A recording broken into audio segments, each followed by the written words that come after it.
Chiazze di sangue a terra, indumenti abbandonati, le tracce dell'accoltellamento lungo via Dalmazia, fuori dalle abitazioni e fino all'ingresso di un parco. La violenza è esplosa tra due stranieri, ancora una volta nel quartiere Arcella a Padova. A terra un 36enne tunisino colpito da numerosi fendenti alla schiena e al collo. Quando le volanti sono arrivate sul posto, il suo aggressore brandiva ancora il coltello insanguinato. Ho sentito verso le 4:30, 5 delle urla e qualcuno che diceva chiama l'ambulanza e dopo 10 minuti è arrivata un'ambulanza e 3-4 pattuglie della polizia. Il racconto di un residente svegliato dalle urla nel cuore della notte. Sono stati proprio i cittadini a dare l'allarme alla polizia, che è intervenuta subito nel quartiere Arcella, dove era impegnata in alcuni controlli. In meno di un minuto sono arrivate due volanti che già presidiavano lì la zona del quartiere Arcella. È stato trovato un uomo a terra sanguinante con un'altra persona armata di coltello. I poliziotti gli hanno intimato col protocollo del taser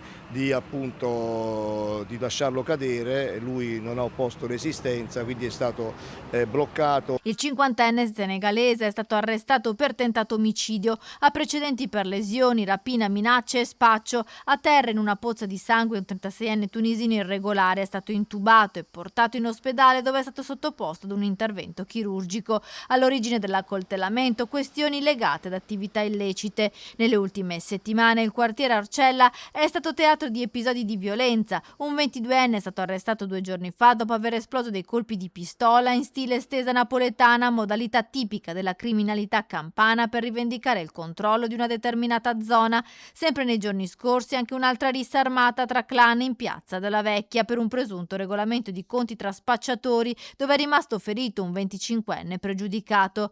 Il questore di Padova ha assicurato che non ci sono zone franche in città. Queste sono risposte immediate dei dispositivi di prevenzione e controllo del territorio su Padova e provincia, e stanno a testimoniare il controllo sul territorio dello Stato e soprattutto che non c'è spazio per chi ritiene di poter improntare il proprio agire a che cosa? Alla violenza e alla illegalità. Ci sono ulteriori sensibilizzazioni di presenza anche con dispositivi che vengono predisposti di volta in volta.